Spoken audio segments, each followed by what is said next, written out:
আমরা নাকি যারা বেকারস আছি তারা ওয়ান কাইন্ড অফ নাকি ডাটা। আর এই কথাটা বলার আগে আপনাদের অবশ্যই চিন্তা করা উচিত ছিল যে আমরা যে একজনকে ডাকাত বলতেছি এটা কি কারণে বলতেছি। হোমমেড কেকের প্রাইস তুলনামূলক একটু বেশি হয়ে থাকে, এটা কিন্তু আমরা কম বেশি সবাই জানি। আর এই দাম শুনেই যে আপনি একজনকে বলবেন যে সে ডাকাত, এটা কিন্তু কোনো মানেই হয় না। আর আপনি যদি আমাদের কেকটা বেকারির কেকের সাথে তুলনা করেন তাহলে বলবো যে আপনি সব থেকে বড় ভুল করেছেন। জিনিসের যে পরিমাণ দাম বেড়েছে সেটার সাথে যদি আমি তুলনা করতে চাই তাহলে আমাদের কেকের প্রাইসটা আরো বেশি হওয়া উচিত। আমি যাই হোক, অ্যাকচুয়ালি যার পোষাবে সে হচ্ছে আমাদের কাছ থেকে কেক অর্ডার করবে, যার পোষাবে না সে অর্ডার করবে না।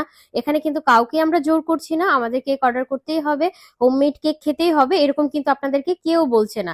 বেকারিতেও কেক আছে, আপনি চাইলে বেকারি থেকেও কিনে নিতে পারেন, কিন্তু সেই মান আর হোমমেড কেকের মান কিন্তু কখনোই এক না। যারা এরকম সুন্দর সুন্দর কেক অর্ডার করতে চাচ্ছেন তারা কিন্তু আমাদের পেজে অর্ডার করতে পারেন। আমরা ঢাকার ভিতর এবং ঢাকার বাইরে ক্যাশ অন হোম ডেলিভারিতে কেক দিয়ে থাকি। আর যারা বেকিং শিখতে চান তারাও কিন্তু আমাদের পেজে ইনবক্স করতে পারেন।